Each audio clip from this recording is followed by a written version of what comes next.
इदं सुरूपं तथा वा कलत्रं यशश्चारुचित्र धनं मेरुतुल्यम् मनश्चेन लग्नं गुरोरङ्घ्रिपद्मे ततः किं ततः किं ततः किं ततः किम्. श्री गुरुभ्यो नमः. मंगल श्लोकः.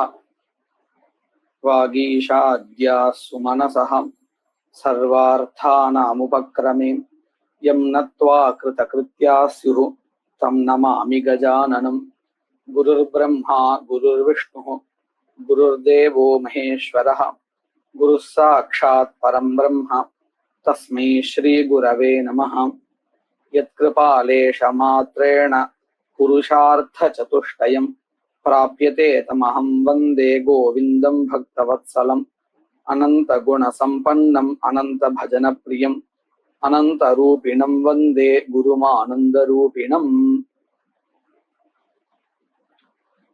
கௌஷ்ச அஸ்வஸ்ச அப்படிங்கிறதான வாக்கியத்தினால ரித்விக்யோ தட்சிணாம் ததாதி அப்படிங்கிற வாக்கியத்தினால பிராப்தமான தட்சிணாவை அனுவாதம் பண்ணி அநேக விதானம் சொல்லப்படுறது. அதனால இந்த இடத்துல வாக்கியபேதா அப்படின்னு விசாரம் போயிட்டு இருக்கு. அப்ப பூர்வபக்ஷி என்ன சொல்லி கொடுத்தார்? இந்த கௌஷ்ச அஸ்வஸ்ச அப்படிங்கிற வாக்கியத்துல சகாரம் இருப்பதினாலே அந்த சகார பலத்தினால் இந்த கௌஹு அஸ்வஹா அஜஹா இந்த மாதிரியான அத்தனை திரவியங்களும் ஒன்றாக சேர்க்கப்படுகின்றன. அதனால அநேக விதானம் இல்லைன்னு வாதிட்டார் யாரு? பூர்வபக்ஷி. அப்போ சித்தாந்தி சொல்றார், இந்த இடத்துல சகாரம் இருந்தாலும் அந்த சகாரம் எல்லா திரவியத்தை ஒன்றாக சேர்த்தாலும் இங்க வாக்கியபேதத்தை தவிர்க்கவே முடியாது. அவசியம் வாக்கியபேதா வந்தே தீரும். எப்படி அப்படின்னு கேட்டா, சகாரமானது இந்த கௌஹு முதலியதான எல்லா திரவியங்களையும் ஒன்றாக சேர்த்தாலும் அந்த இடத்துல அதிகப்படியாக சங்கியாவும் இருக்கு. 1200 காவோ தட்சிணா அப்படின்னு. அப்ப என்ன ஆறுது அப்படின்னு கேட்டால், கௌஹு முதலியதான திரவியங்கள் அதே சமயத்துல அந்த இடத்துல சங்கியாவும் விதிக்கப்படுறது. அப்படிங்கிறதுனால பிராப்த தட்சிணோத்தேசேனா அநேக விதானாத் வாக்கியபேதா அப்படின்னு சொல்லி முடிச்சார். யார சொல்லி முடிச்சார்? சித்தாந்தி சொல்லி முடிச்சார். வாக்கியபேதா இருக்கு. அதனாலதான் இந்த வாக்கியத்துல சொன்ன கௌஷ்ச அஸ்வஸ்ச அப்படிங்கிற வாக்கியத்துல அநேக திரவிய விசிஷ்ட, அநேக திரவியம்னா இந்த கௌஹு அஸ்வஹா அஜஹா போன்ற அநேக திரவியங்கள். அதே மாதிரி சங்கியா விசிஷ்ட 1200 சங்கியா விசிஷ்ட தட்சிணாந்தரம் நூத்தன தட்சிணா காச்சன விதீயத்தேன்னு சொன்னார் சித்தாந்தி. விசிஷ்ட தட்சிணா விதீயத்தே அப்படின்னு சொல்லி கொடுத்தார். அத சரின்னு காமிக்கிறதுக்காக தான் பார்த்தசாரதி மிஸ்ர மதத்தையும் காமிக்கிறார். அதாவது இந்த இடத்துல நூத்தன தட்சிணா ஏவ விதீயத்தே அப்படின்னு அர்த்தம். ரித்விக்யோ தட்சிணாம் ததாதிங்கிற வாக்கியத்தினால தட்சிணா பிராப்தி தாதிருஷ தட்சிணாயாக உத்தேசேன அஜாதீனாம் விதிஹி கௌஷ்சாஸ்வஸ்சங்கிற வாக்கியத்துல இப்படி கிடையாது. இந்த வாக்கியத்திலேயே விசிஷ்ட விதானம். அதாவது கௌஷ்சாஸ்வஸ்சங்கிற வாக்கியத்திலேதான் திரவிய விசிஷ்ட சங்கியா விசிஷ்ட தட்சிணா விதீயத்தே அப்படின்னு யாரு சொன்னார்? சித்தாந்தி சொன்னார். அவருடைய மதத்தை சொல்லி கொடுத்துட்டார். அப்போ சித்தாந்தத்துல கௌஷ்ச அஸ்வஸ்ச அப்படிங்கிற வாக்கியத்துல விசிஷ்ட தட்சிணா விதிஹி நது தட்சிணா பிராப்த தட்சிணோத்தேசேன அநேக விதானம் அப்படின்னு ஆச்சு. அதையேவா ஏவம் ரூபேன விசிஷ்ட தட்சிணா விதான அங்கீகாராதேவா. எந்த இடத்துல? கௌஷ்ச அஸ்வஸ்சங்கிற வாக்கியத்துல விசிஷ்ட தட்சிணா விதான அங்கீகாராதேவா பார்த்தசாரதி மிஸ்ரைஹி. பார்த்தசாரதி மிஸ்ரஹா அப்படிங்கிறவர் மீமாம்சா சாஸ்திர பிரவர்த்தகா அப்படின்னு அர்த்தம். மீமாம்சா சாஸ்திரத்தை நிறைய கிரந்தங்களை ஏற்றிருக்கார். சாஸ்திர தீபிகான்னு எழுதியிருக்கார், நியாயரத்னமாலான்னு எழுதியிருக்கார், தந்திரரத்னம்னு எழுதியிருக்கார். இப்படி நிறைய கிரந்தங்களை எழுதியிருக்கார். அவர் தசமாத்தியாயத்துல பல இடங்கள்ல தத்ர தத்ர सा उभय विशिष्टा विधीयते सा दक्षिणा उभय विशिष्टा द्रव्य संख्या विशिष्टा விதீயதே அப்படின்னு அங்கங்க சொல்றார். அப்போ இதுல இருந்து என்ன தெரிகிறது?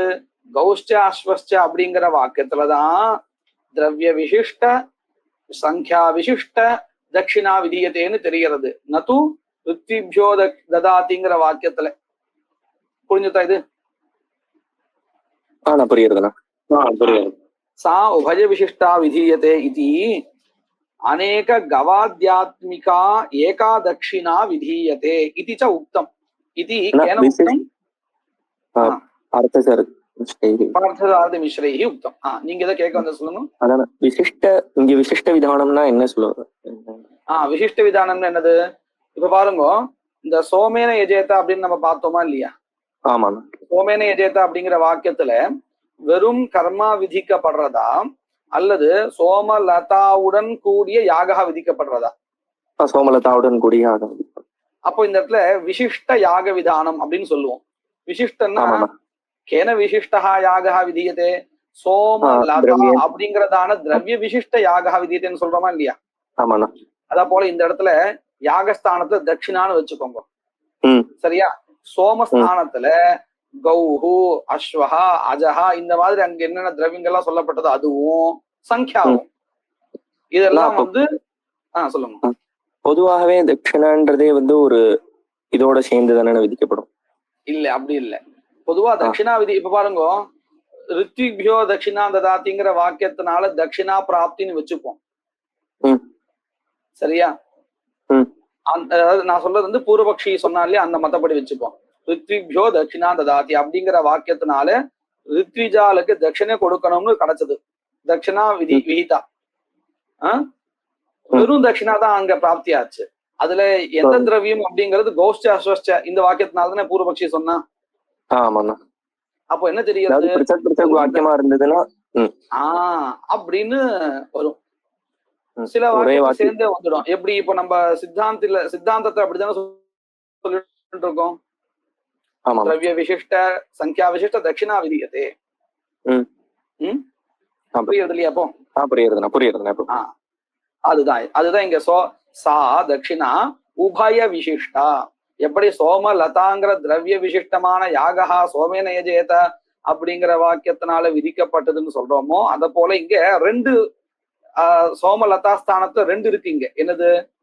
திரவியங்கள் கௌஹு முதலிய திரவியங்கள் சங்கியா 1200 சங்கியா. அதனாலதான் உபய விசிஷ்டான்னு சொல்லிட்டு இருக்கான். சரியா?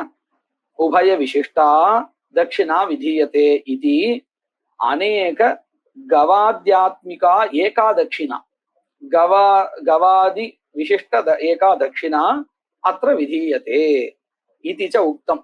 கேன உக்தம்? பார்த்தசாரதி மிஸ்ரைஹி உக்தம். இப்போ ஒரு சித்தாந்தா என்னது அப்படின்னு நமக்கு இப்போ வந்தாச்சு. இப்போ மேற்கொண்டு பூர்வபக்ஷி இதுக்கு மேல ஒரு கேள்வி கேட்கறான். இது பாருப்பா, நீ வந்து இப்போ கௌஷ்ட அஸ்வஸ்ட அப்படிங்கிற வாக்கியத்தினால உபய விசிஷ்டா தட்சிணா விதீயதே விசிஷ்ட தட்சிணா விதீயதே கிருத்வா வாக்கிய பேதோ நாஸ்தி. இங்கதான் உற்பத்தி நூத்தன தட்சிணா இது. அதாவது ரித்விக்யோ தட்சிணான் ததாதி அப்படிங்கிற வாக்கியத்தினால கிடைக்க பெற்ற தட்சிணா இல்ல, புது தட்சிணா தான் இது.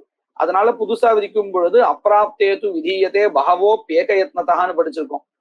இது அப்பிராப்த தட்சிணாங்கிறதுனால ஏகயத்னதா சர்வே விதியந்தே விசிஷ்ட தட்சிணா விதீயத்தேன்னு ஒத்துக்கலாம். ஒன்னும் தோஷம் வராது, வாக்கிய பேத தோஷம் வராது. இது புரிஞ்சுது இல்லையா?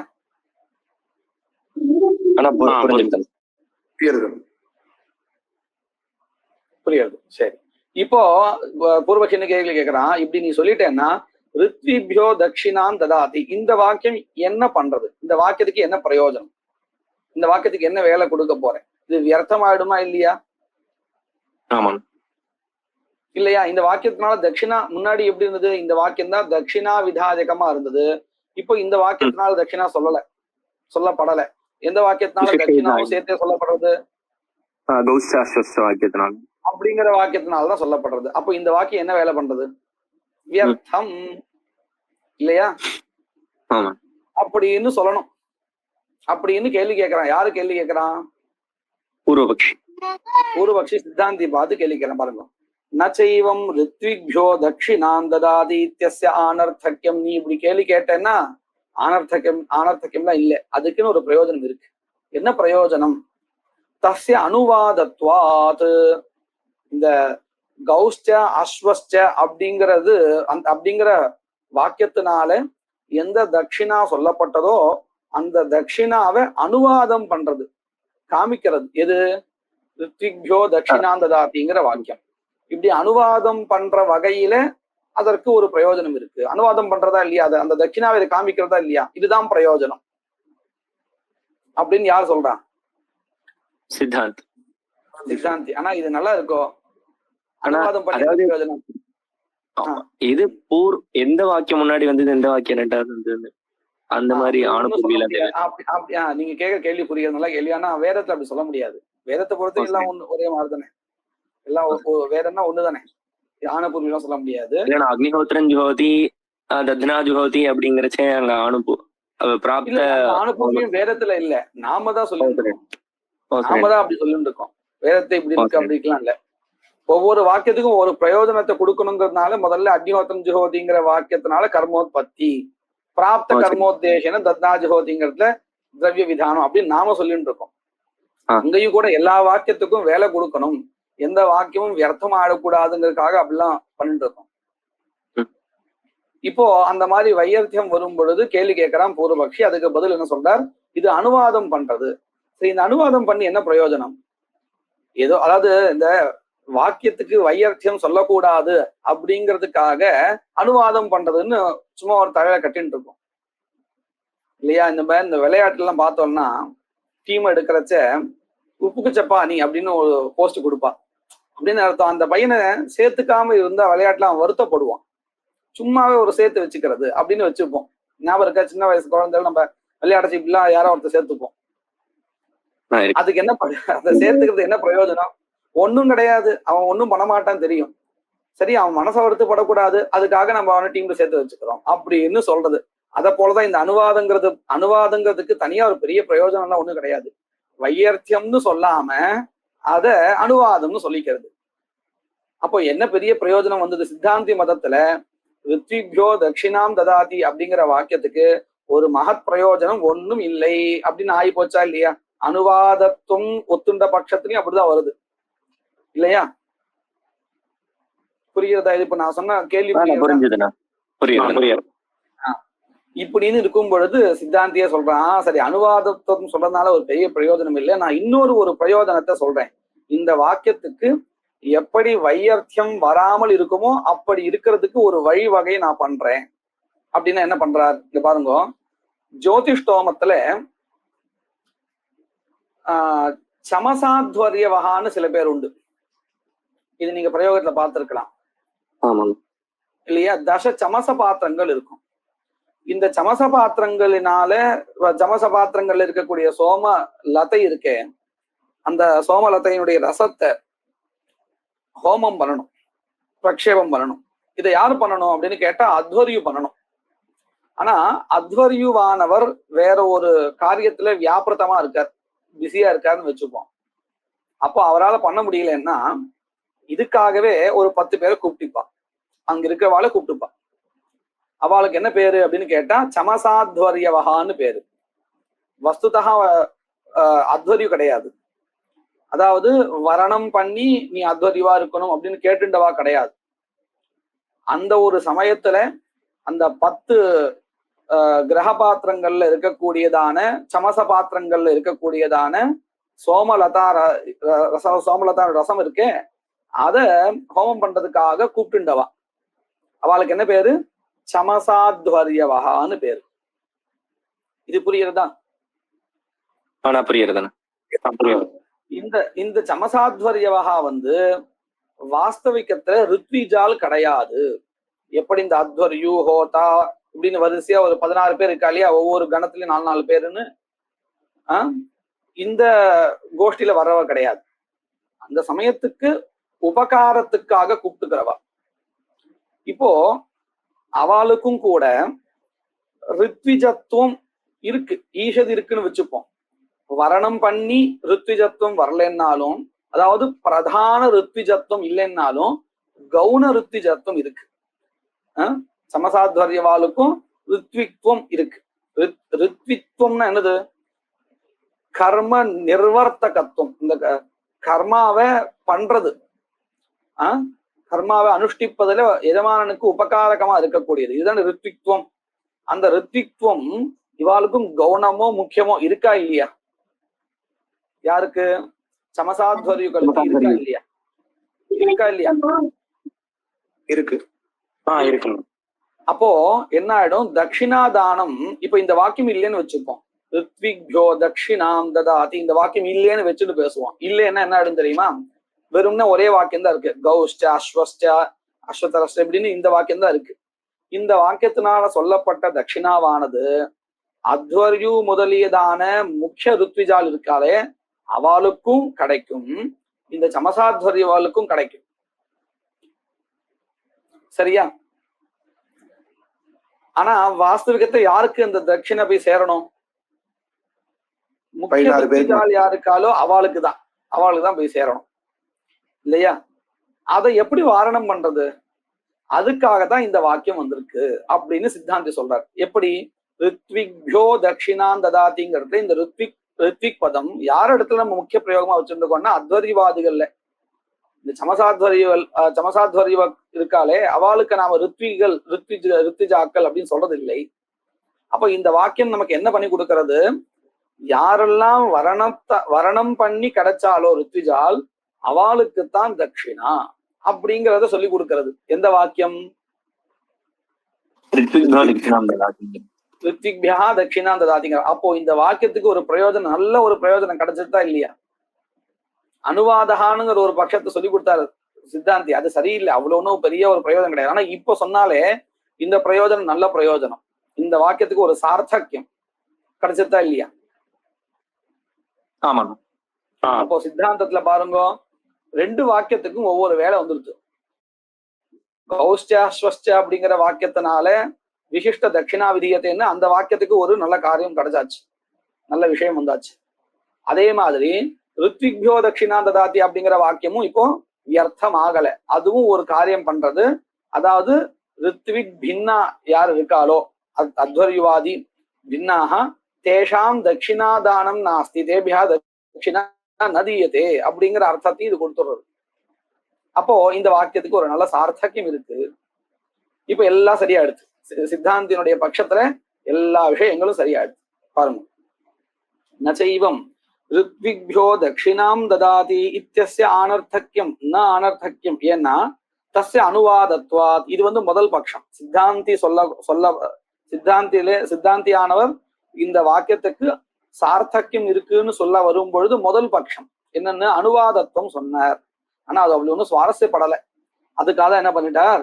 ரித்விக் சம்பந்த பரத்வாத்வா சார்த்தக்கியம். ரித்விக் சம்பந்தத்தை சொல்வதனால் இந்த வாக்கியத்துக்கு பிரயோஜனவத்துவம் இருக்கு, சார்த்தக்கியம் இருக்கு அப்படின்னு சொல்றார். அத விளக்குறாரு பாருங்க இதே விஷயத்தை. அதாவது ரித்விக் சம்பந்த பரத்வாத்வா அப்படின்னு சொன்னார் இல்லையா, அந்த விஷயத்தை தான் விளக்கம் பண்றார். தட்சிணா சப்த சாமர்த்தியாதி, தட்சிணான்னு சொல்லப்பட்டதுனாலேயே ரித்விகளுக்கு, அதாவது இந்த அத்வர்யு முதலிய ரித்விகளுக்கு அதே மாதிரி சமசாத்வர்யவாதீனாஞ்ச, சமசாத்வர்யு முதலிய அவர்களுக்கும் கூட தத் சம்பந்தா சியாத், தட்சிணா சம்பந்தா சியாத். எப்பொழுது? ரித்விக்யோ தட்சிணா ததாத்தின்னு வாக்கியம் இல்லைன்னால் ஏதத்வாக்கிய சத்வேது, அதாவது இந்த ரித்விக்யோ தட்சிணா ததாத்தி அப்படிங்கிற வாக்கியம் இருக்குமே ஆனால் அப்போ என்ன ஆயிடும்? ந பவதி, அதாவது சமசாத்வர்யுகளுக்கு தட்சிணா கிடைக்காதுங்கிறது நமக்கு வேணும், கிடைக்காது. வெறும் பிரதான ரித்விகளுக்கு தான் கிடைக்கும். ரித்விக் சப்தஸ்ய பிரம்மாதிகத ருது யஜன நிமித்தத்வேனா, பிரம்மா முதலீதான ரித்விகளுக்கு தான் அந்த ரித்விக்வம் இருக்கு. ஏன்னா ருது யஜன நிமித்தத்வேன அப்படின்னு அர்த்தம். ருத்துனா கிரதுன்னு அர்த்தம். அந்த யஜனம்னா அந்த யாக நிர்வர்த்தகத்துவம், யாகத்தை பண்ணுவதிலே உபகாரகத்துவம், இதுதான் ரித்விக்வம். அது யாருக்கிட்ட இருக்கு? பிரம்மாதிகளுக்கிட்ட தான் முக்கியமா இருக்கு. பிரம்மா முதலியதான ரித்துகளுக்கு தான் இருக்கு. பிரம்மாதிகத ருத்து யஜன நிமித்தத்வேன சமசாத்வர்யூணாம் ருத்விக்த்வ அபாவஸ்ய திருத்தீயே உக்தத்வாத் திருத்தீயாத்தியாயே உக்தத்வாத். இப்ப நல்லா புரிஞ்சுதா? பங்கி அர்த்தம் எல்லா பங்கிக்கு அர்த்தம் புரிஞ்சுதா? அதஸ்ச அதனால இப்ப என்ன அடுத்து பாருங்க, சித்தாந்தம் என்ன வந்து நிக்கிறது? கௌஷ்ச அஸ்வஸ்ச இத்யஸ்மின் வாக்கியே விசிஷ்ட விதானாத் திரவிய சங்க்யா உபய விசிஷ்ட தட்சிணா விதானாத் ந வாக்கிய பேதா. அப்படின்னு என்ன அர்த்தம்? தட்சிணா வந்து முன்னாடியே பிராப்தமாயிடுத்து. ரித்விக்யோ தட்சிணந்தாதிங்கிற வாக்கியத்தினால பிராப்த தட்சிணோத்தேசேன அநேக விதானம் கௌஷ்சாஸ்வஸ்ச அப்படிங்கிற வாக்கியத்துல, அதனால வாக்கிய பேதா அப்படின்னு என்ன சொன்னாலும் அது இப்ப கிடையாது. இங்க விசிஷ்ட விதி தான் ஒத்துக்கிறோம் என்பதினால் இந்த விசாரம் முடிஞ்சுது. பிரகிருத விசாரத்தை எடுத்துக்கிறார். யதக்னயேச்ச பிரஜாபதயேச்ச சாயஞ்சுஹோதி இதி து ந விசிஷ்ட விதானம். இங்க நாம சித்தாந்த பட்சத்தை ஸ்மரிச்சுக்கணும். சித்தாந்தத்துல யதக்னயேச்ச பிரஜாபதயேச்ச அப்படிங்கிற இடத்துல அக்னி, அதாவது மந்திரவர்ண பிராப்த அக்னி தேவதா விசிஷ்ட பிரஜாபதி விதிஹி இப்படின்னு சொல்லிட்டு இருக்கோம் சித்தாந்தத்துல. பூர்வபக்ஷத்துல அக்னிஹி அபி விதீயதே பிரஜாபதி அபி விதீயதே விசிஷ்ட விதானம் அப்படின்னு சொன்னார். அப்படி கிடையாது. அப்படி சொன்னால் வாக்கிய பேத தோஷா வரும் அப்படிங்கிறத சித்தாந்தி காமிச்சிட்டார் இல்லையா? அதைத்தான் இப்ப மறுபடியும் சொல்றார். யதக்னயேச்ச பிரஜாபதயேச்ச சாயஞ்சுஹோதி இதி து ந விசிஷ்ட விதானம். ஏன்? பிராப்த ஹோமோத்தேசேன அக்னி விதானே பிரஜாபதி விதானே உபய விதானே பிராப்த கர்மோத்தேசேன உபய விதானே வாக்கிய பேத தோஷா பவதி இதி கிருத்வா ந அத்ர விசிஷ்ட விதானம். அதாவது வாக்கிய பேத தோஷா பரிஹர்த்தவ்யா இதி கிருத்வா அத்ர கதமுச்சதே சித்தாந்தினா மந்திரவர்ண பிராப்த அக்னி தேவதா விசிஷ்ட பிரஜாபதி விதீயதே அப்படின்னு சொல்றார்.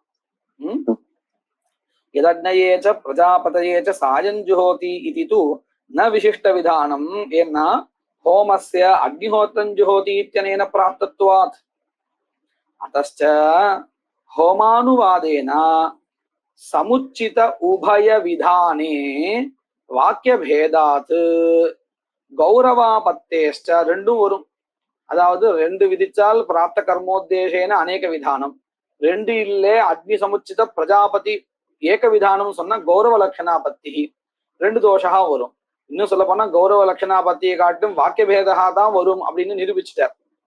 அப்போ வாக்கிய பேத கௌரவ லட்சணான்னு சொன்னாலும் வாக்கிய பேதா அநேக விதான பிரயுக்த வாக்கிய பேதா ரெண்டும் வருது.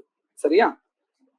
அதஸ்ச ஹோமானுவாதேன சமுச்சித உபய விதானே வாக்கிய பேதாத் கௌரவாபத்தேஷ்ச ந அனேன வாக்கியேன தேவதாத்வயம் விதீயதே கிந்து மந்திரவர்ண பிராப்தம் அக்னிம் அனூத்ய தத் சமுச்சித பிரஜாபதேஹே ஹோமோத்தேசேன விதீயதே. பங்கி அர்த்தம் புரிஞ்சிருக்கா? புரிஞ்சிருக்கேன். அதஸ்ச நேதம் அக்னேஹே பிராபகம் ந இதம் வாக்கியம் அக்னேஹே பிராபகம். சித்தாந்தி சொல்றார். எந்த வாக்கியத்தை அக்னி தேவதா பிராபகம் இல்லேன்னு சொல்றாரு சித்தாந்தி? அந்த வாக்கியத்தை இல்லைங்கிற சமீச்சீனம். அந்த வாக்கியம் அக்னி தேவதா பிராபகம் இல்லே. அப்போ எது அக்னி தேவதா பிராபகம்?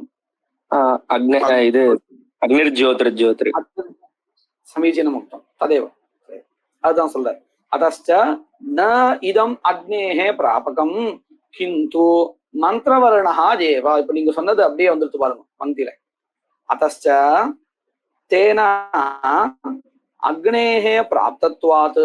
தேனா அப்படின்னா மந்திரவர்ணேன அக்னேஹே பிராப்தத்வாத் அக்னிஹோத்திர பதம் தேவதா சமர்ப்பகம் ந அக்னிஹோத்திர பதம் தேவதா சமர்ப்பகம். நம்ம இதுதான் ஆரம்பிச்சோம். தத்பிரக்ஷ சாஸ்திராத் அப்படின்னு சொன்னோம்.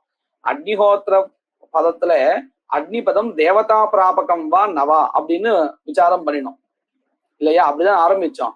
இல்ல அக்னிஹோத்திர பதத்துல கூடிய அக்னி பதம் தேவதா பிராபகம் இல்ல, தேவதாவை சொல்றதுக்கு மந்திரஹா இருக்கு, வேற ஒரு சாஸ்திரம் இருக்கு. தத் பிரக்யாபகம் பிராபகம் சாஸ்திராந்தரம் அஸ்தி இப்படின்னு ஆரம்பிச்சோம். ஞாபகம் இருக்கா? சாஸ்திராந்தரம் எதுன்னு சொல்லி முடிச்சுட்டார். எது அந்த சாஸ்திராந்தரம்? அக்னியை சொல்றதுக்கு வந்து அக்னிர் ஜோதிர்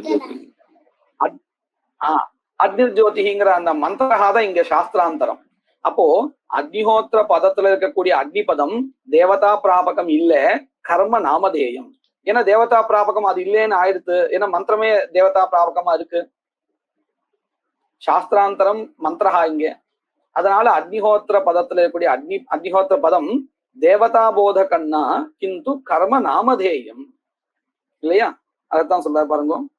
அத்தச்ச ந இதம் அக்னேஹே பிராபகம் கிந்து மந்திரவர்ணஹ ஏவ அத்தச்ச तेन अग्नेः प्राप्तत्वात् तेन इत्युक्ते मन्त्रवर्णेन अग्नेः प्राप्तत्वात् अग्निहोत्रपदं न देवता समर्पकं किं तर्हि अग्निहोत्रपदं किं न देवता समर्पकं नास्ति चेत् किं बोधयति तत् पदम्? अतः சொல்றார் नामधेयमेव कर्मनामधेयमेव तत् सिद्धं एतत् किं सिद्धं तत्प्रख्यशास्त्रात् अग्निहोत्र शब्दस्य कर्मनामधेयत्वम् इति सिद्धं. पंक्ति अर्थम புரிஞ்சுதா? இப்போ புரிஞ்சுது. இதே மாதிரி இன்னொரு இடம் காமிக்கிறார். ஏவம் பிரயாஜாதிஷு சமிதாதி தேவதானாம் சமிதோ யஜதி அப்படிங்கறத சமித் பதங்கள் இருக்கா இல்லையா? சமித் அப்படிங்கிறது அந்த சமித் பதம் தேவதாவை சொல்றதா இல்ல கர்மநாமதேயமா அப்படின்னு ஒரு கேள்வி கேட்டுக்கணும். எப்படி இங்க அக்னிஹோத்திர பதம் தேவதா சமர்ப்பகமா இல்ல கர்மநாமதேயமானு கேள்வி கேட்டோம் இல்லையா? அதே மாதிரி சேம் டிட்டோ சமிதோ யஜதி அப்படின்னு உற்பத்தி வாக்கியத்தில் இருக்கக்கூடியதான சமித் பதம் தேவதா போதகம் பதமா அல்லது கர்மநாமதேயமானு கேள்வி.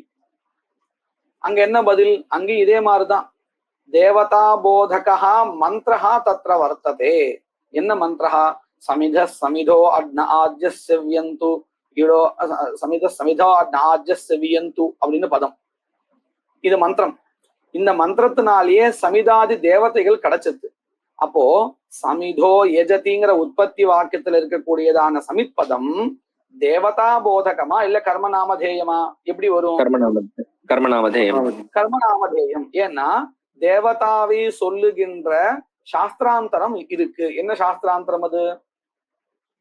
சமிதோ அக்னாஜ்யஸ்யம் அப்படிங்கிறதான மந்திரங்கள். சேம் டிட்டோ இங்க எப்படி நம்ம பார்த்தோமோ அதே மாதிரிதான்.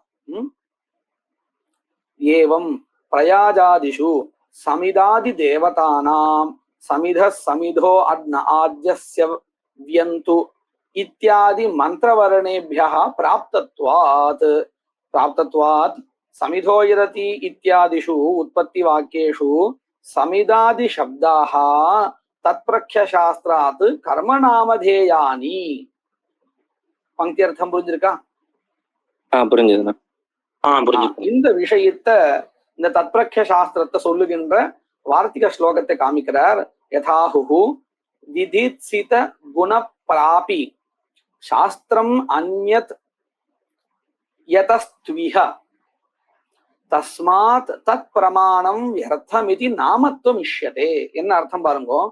விதித்சித குணப்ராபி. விதித்சிதம்னா விதாத்தும் இஷ்டஹா குணஹ. ஒரு இப்ப பாருங்க, அக்னிஹோத்திரம் ஜுஹோதின்னு எடுத்துப்போம் உற்பத்தி வாக்கியத்துல. இந்த இடத்துல அக்னிஹோத்திர பதம் தேவதா சமர்ப்பகம்னு பூர்வபக்ஷி சொல்றார் இல்லையா?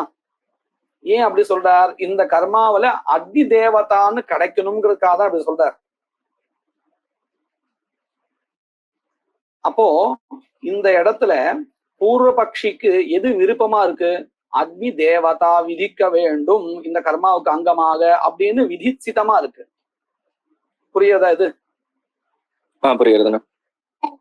அப்படி விதிச்சிதமாக இருக்கக்கூடியதான தேவதா வேற ஒரு பிரமாணத்தினால கிடைக்குமே ஆனால் விதிச்சித குண பிராபி சாஸ்திராந்தரம் வர்த்ததே சேத். விதிச்சித குணஹா இந்த இடத்துல எது? விதாத்தும் இஷ்டஹா குணஹ அக்னி தேவதா. அக்னி தேவதா தாதிருஷ விதிச்சித குண பிராபி பிராபகம் அப்படின்னு அர்த்தம். பிராபின்னா பிராபகம் சாஸ்திரம். எது? அக்னிர்ஜோதிர்ஜோதிரக்னிஹ இது மந்திர. அப்படிங்கிறது மந்திரஹா. சாஸ்திராந்தரம் அந்யத் யதஹ யஸ்மாத் அத்ர அஸ்தி தஸ்மாத் கிம் ஞாயதே விதிவாக்கியகத அக்னிஹோத்திர பதம் கர்மநாமதேயம் இது பரிசேஷாத் ஞாயதே. சேஷா பரிசேஷாத் அப்படின்னு அர்த்தம், வேற ஒரு பிரமாணத்தினால இந்த குணஹா கிடைக்கிறதுன்னா இது நாமதேயம் தான் அப்படின்னு தெரியறது இல்லையா? யதஹா யஸ்மாத் விதிச்சித குண பிராபி சாஸ்திராந்தரம் வர்த்ததே தஸ்மாத். அந்த யதஹா தான் யஸ்மாத்ங்கிற அர்த்தத்தை கொடுக்கிறது பாருங்க. விதிச்சித குண பிராபி சாஸ்திரம் அந்யத், அந்யத் சாஸ்திரம் யதஹா யஸ்மாத் காரணாத் அஸ்தி இஹ பிரகிருதஸ்தலே அஸ்தி யஸ்மாத் அஸ்தி தஸ்மாத் தத் பிராபணம் வியர்த்தம். மறுபடியும் அதே தேவத்தையை சொல்றதுக்கு இந்த அக்னிஹோத்திர பதம் இருக்கு, அதான் வேற சாஸ்திரத்தினால கிடைக்கிறது. அதே தேவத்தையே இந்த அக்னிஹோத்திர பதம் சொல்றது அப்படின்னு சொன்னா வியர்த்தம் ஆயிடும். தஸ்மாத் தத் பிராபணம் வியர்த்தம் இதி கிருத்வா அஸ்ய நாமதேயத்துவம் இஷ்யதே நாமத்வம் இஷ்யதே. இந்த ஸ்லோகத்துக்கு அர்த்தம் புரிஞ்சுதா? இதுக்கு இது வரையில் நமக்கு தத்வக்ய சாஸ்திராத் கர்மநாமதேயத்துவம் கதம் அப்படின்னு சொல்லி கொடுத்துட்டார். இதுக்கப்புறம் 4வது நிமித்தம் தத் வியபதேஷாத். இப்போ ஒரே ஒரு சந்தேகம் இருக்கு. சொல்லுங்க. இந்த சமிதாதி தேவதான அந்த அந்த இடத்துல அக்னிஹோத்திரம் ஜுஹோதி மாதிரி அங்க என்ன வாக்கியம் சமித்யாக அப்படிங்கிறது? இது பாருங்க, சமிதோ யஜதி அக்னிஹோத்திரம் ஜுஹோதி இருக்கா இல்லையா? ஆமாண்ணா. அதே மாதிரி சமிதோ யஜதி சமிதா அப்படிங்கிறதும் த்விதியா விபக்தி பகுவச்சனம் தான்.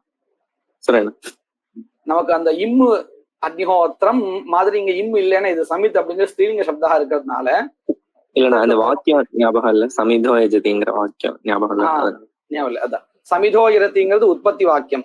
மந்திரஹா சமித சமிதோ ஆஜ்யஸ்யவ்யந்து அப்படிங்கிறது மந்திரஹா. நீங்க அப்படியே ரெண்டுத்துக்கும் துலனா பண்ணி பார்க்கலாம்.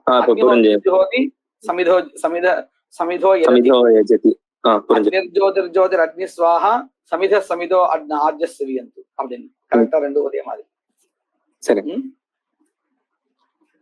இப்ப இதனால புரிஞ்சது இல்லையா? தத்பிரக்ஷ சாஸ்திரா கர்மநாமதேயத்துவம் கதம் அப்படின்னு கேட்டா நாம இவ்வளவு விஷயங்கள் இதுல ஆராய்ச்சி பண்ணி தெரிஞ்சுக்கணும்.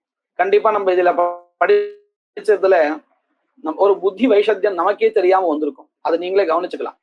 இப்படி அப்படி அப்படி அப்படின்னு நிறைய பிரகாரங்கள்லாம் சொல்லி அதை புரிஞ்சுட்டு முடிச்ச சமயத்துல நமக்கே புத்தியில ஒரு தீக்ஷ்ணதா வந்திருக்கும். ஏன்னா எக்ஸசைஸ் மாதிரி தானே இது. 10 நாளைக்கு தொடர்ந்து நாம எக்ஸசைஸ் பண்ணிட்டே இருந்தோம்னா, வியாயாமம் பண்ணிட்டோம்னா உடம்புக்கே நமக்கே தெரியாம உடம்புல ஒரு அபியாசம் வந்திருக்கும். அத போல இந்த மூளைக்கு அபியாசம் இது. சரி, இப்ப நாம அடுத்தது 4வது நிமித்தம் பார்க்க போறோம். மொத்தம் 4 நிமித்தம் சொன்னார். கர்மநாமதேயத்துவம் அப்படின்னு ஒத்துக்கிறதுக்கு 4 நிமித்தம். மத்வர்த்த லட்சணா பயாத், வாக்கியபேத பயாத், தத்பிரக்ஷ சாஸ்திரா தத் வியபதேஷாத். அதுல இப்போ இந்த தத்வியபதேஷாத் அப்படிங்கிறத சொல்ல போறார். வியபதேசம் அப்படின்னா உபமானம்னு அர்த்தம். பாருங்க, இது இந்த சாஸ்திரத்தை, அதாவது இந்த நிமித்தத்தை பார்க்கறதுக்கு ஒரு உதாரணம் எடுத்துக்கிறார். ஷேனேன அபிச்சரன் எஜேதா அப்படின்னு வாக்கியம். ஷேனேன அபிச்சரன் எஜேதா. இந்த வாக்கியத்துல ஷேனேன அப்படின்னு இருக்கா இல்லையா, அந்த பதத்தை எடுத்துன்னு விசாரம். இந்த இடத்துல இருக்கக்கூடிய ஷேன பதம், இந்த கழுகு இருக்கா இல்லையா, அத பக்ஷிய சொல்றதா அல்லது இது கர்ம நாமதேயமா அப்படின்னு கேள்வி. சந்தேகம் புரிஞ்சுதா? இங்க எப்படி சந்தேகம்னு, ஷேன பதமானது கர்மாவினுடைய பெயரா அல்லது அந்த பக்ஷியை விதிக்கிறதா? எப்படி அக்னிஹோத்திரம் ஜுஹோதிங்கிற வாக்கியத்தினால கிடைக்கப்பெற்ற கர்மாவை உத்தேசிச்சு திரவியமாக ததி விதிக்கப்பட்டதோ, அத போல ஏதோ ஒரு வாக்கியத்தினால ஒரு கர்மா கிடைச்சிருக்கு, அந்த கர்மாவை உத்தேசிச்சு ஷேன பக்ஷிய திரவியமா விதிக்கிறா அப்படின்னு வச்சுக்கணுமா? இல்ல ஷேன சம்ஞகமான யாகா இங்க விதிக்கப்படுறதா அப்படின்னு கேள்வி. சம்சயா புரிஞ்சது இல்லையா? ஷேனேன அபிச்சரன் யஜேதா இத்யத்ர ஷேன சப்தஸ்ய கர்மநாமதேயத்துவம் தத்வியபதேஷாத். எடுத்த உடனே சித்தாந்தத்தை சொல்லி கொடுத்துட்டார், குழப்பமே வரக்கூடாதுன்னு. இந்த இடத்துல ஷேன சப்தமானது கர்ம நாமதேயமா இருக்குப்பா. எந்த காரணத்தினால? தத்வியபதேஷா ததுபமானாத் அப்படின்னு சொல்லி முடிச்சிட்டார். சித்தாந்தத்தை சொல்லிட்டார் முதல்ல, குழப்பமே வராதுன்னு. அதுக்கப்புறம் தான் விசாரமே ஆரம்பிக்கிறார். தத்வியபதேஷாத் அப்படின்னு பதம் இருக்கு இல்லையா, அதை விவரிக்கிறார். தேன வியபதேஷா தத்வியபதேஷா. வியபதேஷோ நாமகா உபமானம் ததன்யதானுபபத்யா இதி யாவத். உபமானம் சொல்லப்பட்டிருப்பதனால அவசியம் இது கர்மாவைத்தான் சொல்றது, சேனபக்ஷியை காட்டிலும் இது வேறானது கர்மா தான் அப்படின்னு முதல்ல எடுத்த உடனே சொல்லிட்டார். விவரணம் ததாஹின்னு ஆரம்பிச்சு சொல்ல போறார். அது படிச்சா நமக்கு இது புரிஞ்சிடும். அதாவது இந்த ததாஹி அப்படின்னு ஆரம்பிச்சு எதை சொல்றாரோ அதை முழுக்க ஒரு தடவை படிச்சுட்டு மறுபடியும் தேன வியபதேஷா உபமானம் ததன்யதா அனுபவத்தேஹே இது யாவத் அப்படின்னு ஒரு தடவை படிச்சிடணும். படிச்சா புரிஞ்சிடும். ததாஹி யத் விதேயம் தஸ்ய ஸ்துதிர்பவதி தத் யத்ர சேனஹ விதேயஹ ஸ்யாத் தத் அர்த்தவாதைஹி தஸ்யேவ ஸ்துதிஹி கார்யா. இப்ப நாம பார்த்தோம் இல்லையா, இந்த சேனேன யஜேதா அப்படின்னு வாக்கியம், இது விதாயக வாக்கியம். சரியா? இந்த இடத்துலதான் நமக்கு சேன பதமானது கர்மாவை விதிக்கிறதா இல்ல திரவியத்தை விதிக்கிறதான்னு ஒரு சம்சயா இருக்கு. இன்னும் நம்ம அந்த சம்சயத்தை நிவர்த்தி பண்ணல, இன்னும் சம்சயா இருக்கு. இப்படியே வச்சுப்போம். இந்த வாக்கியத்துக்கு அப்புறம் அர்த்தவாத வாக்கியங்கள் இருக்கு. அர்த்தவாத வாக்கியங்கள் என்ன பண்ணும், எது எது விதிக்கப்படுறதோ விதேயமா எது இருக்கோ அதை பத்தின ஸ்துதியை பண்ணும் இல்லையா? இப்ப பாருங்க, இந்த கடைகள்ல இல்ல டிவி எல்லாம் பார்த்தா ஆடு போடுறா இல்லையா, எதை பத்தி பெருமையா சொல்லுவா, எதை விற்பனைக்கு கொண்டு வர போறாளோ அதை பத்தி தான். விற்பனைக்கே கொண்டு வராத ஒரு பொருள், இது விற்பனைக்கே வரப்போறது இல்லை அப்படிங்கிற பொருளை யாராவது விளம்பரப்படுத்துவாளோ, அதை பத்தின புகழ்ச்சியை சொல்லுவாளோ? சொல்லவே மாட்டான் இல்லையா? ஒரு ஃபங்க்ஷன்ல ஒரு முக்கியாதிதி யார் வராரோ அவரை பத்தி தான் புகழ்ச்சி சொல்லுவா. வரவே போறது இல்லை ஒருத்தர் அப்படின்னா அவரை பத்தி புகழ்ந்து சொல்ல மாட்டான். புரியுறதா இது? அத போல விதியானது எதை விதிக்கிறதோ, கர்மாவோ அல்லது திரவியமோ எதை விதிக்கிறதோ அதை பத்தி தான் அர்த்தவாதங்கள் ஸ்துதி பண்ணும். ஏன்னா அப்பதான் அந்த விதேய பதார்த்தத்துல இவனுக்கு ஒரு ருச்சி அதுல ஈடுபடுவான். அது கர்மாவா இருக்கலாம், இல்ல சில சமயத்துல அந்த கர்மாவுக்கு சம்பந்தப்பட்ட தேவதையை கூட ஸ்துதி பண்றது உண்டு. இப்ப நம்ம வாயவியம் ஸ்வேதமால பேத அப்படிங்கிற இடத்துல வாயுருவை க்ஷேபிஷ்டா அப்படின்னு அர்த்தவாதங்கள்லாம் பார்த்தோமே, அந்த அர்த்தவாதங்கள் எதை ஸ்துதி பண்றது? வாயு தேவதைய. அந்த கர்மாவுக்கும் அதுக்கு என்ன சம்பந்தம்னா அப்புறமா நம்ம சொல்லுவோம். அப்பேற்பட்ட இந்த அர்த்தவாதங்களால ஸ்துதி பண்ணக்கூடியதான வாயு தேவதாவை கொண்ட கர்ம இது அப்படின்னு கொண்டு போவோம். ஆக மொத்தம் அந்த கர்மாவையோ அல்லது அந்த கர்மாவுக்கு சம்பந்தப்பட்டதான திரவிய தேவதாதிகளையோ எது அடுத்தாப்புல விதிக்கப்பட போறதோ அதை பத்தின ஸ்துதி தான் பண்ணும் அர்த்தவாதம். இது புரிஞ்சுது இல்லையா? இப்போ அத போல இந்த சேனேன அபிச்சரன் எதேதா அப்படிங்கிற விதி வாக்கியத்துக்கு அப்புறம் இருக்கக்கூடியதான அர்த்தவாத வாக்கியம் இருக்கு. அந்த வாக்கியம் எப்படி இருக்குன்னு கேட்டா, யதாவை சேனஹா நிபத்திய ஆதத்தே ஏவம் அயம் த்விஷந்தம் பிராத்ருவியம் நிபத்திய ஆதத்தே அப்படின்னு இருக்கு. இதுக்கு என்ன அர்த்தம்னு கேட்டா, யதா எவ்வாறு, சேனஹா சேன பக்ஷியானது தன்னுடைய இறை இறைன்னா அந்த பாம்போ எது சாப்பிட்றதோ அதை எலி இந்த மாதிரி சாப்பிடும் இல்லையா, அதற்கு மேல இது போய் நிபத்திய மேல விழுந்து அதை பிடிச்சு ஆதத்தை கொண்டு சாப்பிடுறதோ அத போல இதுன்னா இப்ப எது நம்ம இன்னும் முடிவு பண்ணல. இது எதிரிகளை ஹிம்சை பண்றது, நிபத்திய ஆதத்தை அவனை கொண்டுடுறது அப்படின்னு வச்சுப்போம். இல்ல எதை ஹிம்சை பண்றது, எப்படி சேன பக்ஷியானது தன்னுடைய இறை மேல விழுந்து அதை ஹிம்சிச்சு அதை சாப்பிடுறதோ அத போல இந்த இது எஜமானருடைய பிராத்ருவியன்னா சத்ருன்னு அர்த்தம், அவன் மேல விழுந்து ஹிம்சை பண்றது, அவனை மேல விழுந்துன்னா அவனை ஹிம்சை பண்றது அப்படின்னு இப்போ எதனுடைய அர்த்தம் இது?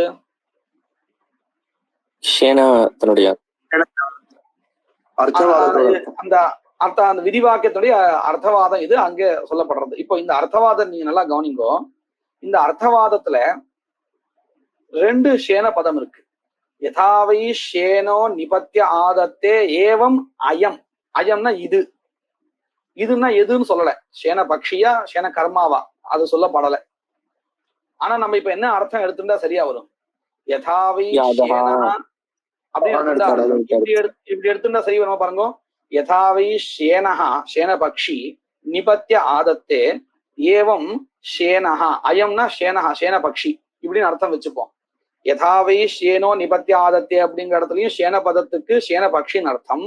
அயம் த்விஷந்தம் பிராத்ருவியம் நிபத்திய ஆதத்தே அப்படிங்கிற இடத்துலயும் அயம் அப்படிங்கிற பதத்துக்கு ஷேன பக்ஷின்னு அர்த்தம். இப்படி வச்சிருந்தா அர்த்தம் ஒத்து வருமா பாருங்க. ஒத்து வருதா? வரலண்ணா. வரல. ஏன் வரலன்னு சொல்லுங்க, காரணம் சொல்லுங்க. பக்ஷி முதல்லயும் பக்ஷியை பத்தி தான் சொல்றது. அது மாதிரி இதுங்கும் போது அப்ப அந்த இடத்துல அதே வஸ்து இருந்தாக்கா அது சரியா வராது. அதாவது நீங்க சொல்றது புரிஞ்சது, சரியா சொல்லியிருக்கேன். அதாவது நம்ம உபமானம் சொல்லும் பொழுது 2 பதார்த்தங்கள் இருக்கணும். ராமனை போல லக்ஷ்மணன் அப்படின்னு சொல்லணும். ராமனை போல ராமன் சொல்ல முடியாது. ஒருத்தர் உபமானம், ஒருத்தர் உபமேய. சம்ஸ்கிருதத்தை நம்ம என்ன சொல்லுவோம்? ஒருத்தர் உபமானம், ஒருத்தர் உபமேயம். உபமானம் யாரு? ராமஹா. உபமேயம் யாருன்னு கேட்டா லக்ஷ்மணஹா. அந்த உபமானத்தை கொண்டு நம்ம யார சொல்ல போறோம்? அவன் உபமேயஹான்னு பேரு. அந்த ரெண்டும் வெவ்வேறா இருக்கணும். இதைத்தான் நீங்க சொல்ல வந்தீங்க இல்லையா சுதன்? ஆமாண்ணா. சரிதான், இதுதான். அப்போ இந்த உபமானம் உபமேயம் ரெண்டும் வெவ்வேறு இடத்த காமிக்கணுமே தவிர்த்து ஒரே இடத்த காமிக்க முடியாது. ராமனை போல ராமன் அப்படின்னு சொல்ல முடியாது. ராமனை போல லக்ஷ்மணன் சொல்லலாம். போலன்னு வந்தாலே இன்னொருத்தர காமிக்கணும். அப்போ யதாவை ஷேனோ நிபத்திய ஆதத்தே அப்படிங்கிற இடத்துல ஷேன பதத்துக்கு ஷேன பக்ஷின்னு அர்த்தம் பண்ணியாச்சுன்னா அடுத்தாப்புல வரக்கூடிய ஏவம் அயம் த்விஷந்தம் பிராத்ருவியம் நிபத்திய ஆதத்தே அப்படிங்கிற இடத்துல அயம் அப்படிங்கிற பதத்தினால கண்டிப்பா மறுபடியும் ஷேன பக்ஷி எடுத்துக்க முடியாது. அப்ப எதை எடுத்துக்க வேண்டியதாயிடும்? ஷேன யாகத்தை தான் எடுத்துட்டாகணும். எடுத்துட்டாச்சுன்னா இப்ப இந்த அர்த்தவாதமானது எதை ஸ்துதி பண்றது? ஷேன பக்ஷிய ஸ்துதி பண்றதா இல்ல ஷேன யாகத்தை ஸ்துதி பண்றதுன்னு ஆகுமா? ஷேன யாகத்தை ஸ்துதி பண்ணு. அப்படிதான் ஆகும். ராமனை போல லக்ஷ்மணன் அப்படின்னு சொன்னா லக்ஷ்மணனை பத்தி தான் ஸ்துதி, ராமனை பத்தி இல்ல. ராமன் வசத்தியானவர், நான் இல்லைன்னு சொல்ல. இந்த இடத்துல யாரை பத்தி ஸ்துதி சொல்லிட்டு இருக்கோம்? ராமனை போல லக்ஷ்மணன் அப்படிங்கிற வாக்கியத்தினால யாருடைய ஸ்துதியை சொல்றோம்? லக்ஷ்மணனுடைய ஸ்துதி தான் சொல்றோம். அத போல சேன பக்ஷிய போல இந்த யாகாவும் சத்ருவை போயிட்டு ஹிம்சை பண்ணிட்டு வந்துடும் அப்படின்னு சொன்னா அந்த யாகத்தை பத்தின ஸ்துதி தான். இப்போ நாம முதல் என்ன சொன்னோமோ அதை யோசிச்சுக்கணும். முதல்ல நம்ம என்ன ஆரம்பிச்சோம்? எது விதிக்கப்படுகிறதோ அதை பத்தின ஸ்துதி தான் சொல்லும் அப்படின்னு சொன்னோமா இல்லையா? இப்போ இந்த இடத்துல அர்த்தவாத வாக்கியத்துல ஸ்துதி எதை பத்தினதா இருந்தது? சேன பக்ஷிய பத்தியா அல்லது சேன யாகத்தை பத்தியா? சேன யாகத்தை பத்தி. அப்போ விதேயம் எதுன்னு நமக்கு தெரியாது. யாகதான் விதிக்க. ஏன்னா அதை பத்தி ஸ்துதின்னு சொன்னா அதுதானே விதிச்சாகணும். எது விதிக்கப்படுறதோ அதை பத்தி தானே ஸ்துதி பண்ணுவா. அப்போ சேனேன அபிச்சரண நிஜேதா அப்படிங்கறதுல சேன பதத்தினால யாகா சொல்லப்படுறதா இல்ல சேன பக்ஷி சொல்லப்படுறதா? யாகா. அங்க சேனஹான்ற இடத்துல சேன யாகா தான் சொல்லப்படுறது. ஏன்னா அங்கே அது அடுத்தாப்புல அதுதான் விதிக்கப்பட, அதை பத்தின ஸ்துதி தானே இருக்கு. யாகத்தை பத்தின ஸ்துதி தானே இருக்கு. அப்போ சேனேன எஜேதா அப்படிங்கிற வாக்கியத்துல சேன பதத்தினால யாகா தான் விதிக்கப்படுறது. இது புரிஞ்சுதான். இதுதான் தத் வியபதேஷாத் தத் உபமானாத் அப்படின்னு சொன்னோம். பங்கிய பாருங்கோ. ததாஹி யத் விதேயம் தஸ்ய ஸ்துதிர் பவதி தத் யத்யத்ர சேனஹா விதேயா. ஒருவேளை சேன பக்ஷியானது விதிக்கப்படுமே ஆனால் அப்போ அர்த்தவாதத்தினால அதுதான் ஸ்துதிக்கப்படணும். ஆனா அப்படி ஸ்துதிக்கப்படல, கர்மா தான் ஸ்துதிக்கப்படுறது. யதி அத்ர சேனஹா விதேயா ஸ்யாத் ததா அர்த்தவாதைஹி தஸ்யைவ ஸ்துதிஹி கார்யா. தஸ்யைவ இத்யுக்தே சேன பக்ஷினஹ பக்ஷினுடைய ஸ்துதிஹி கார்யா. தத்ன்ற இதுக்கு என்ன அர்த்தம்னா தத்யத்யத்ரன்ற இடத்துல அது வந்து ஒரு ஸ்டைல். அது அதாவது அப்படின்னு சொல்றோமா இல்ல தமிழ்ல? அதாவது ஒரு வேளை அப்படின்னு ஆரம்பிக்கிறோமா இல்லையா? ஆமா, அந்த ஒரு ஸ்டைல் இது. சேர்த்து படிக்கணும். தத் எதி அத்ர அப்படின்னு படிச்சா அது ஒரு வேளை. அப்ப அந்த அது அப்படின்னு தமிழ்ல சொல்றாங்க. அதுக்கு என்ன அர்த்தம்? ஒண்ணும் கிடையாது. அது ஒரு பாவத்தை வெளிக்கொண்டு வரும், அவ்வளவுதான். அந்த மாதிரி தத் எதி அத்ர சேனஹா விதேயா ஸ்யாத்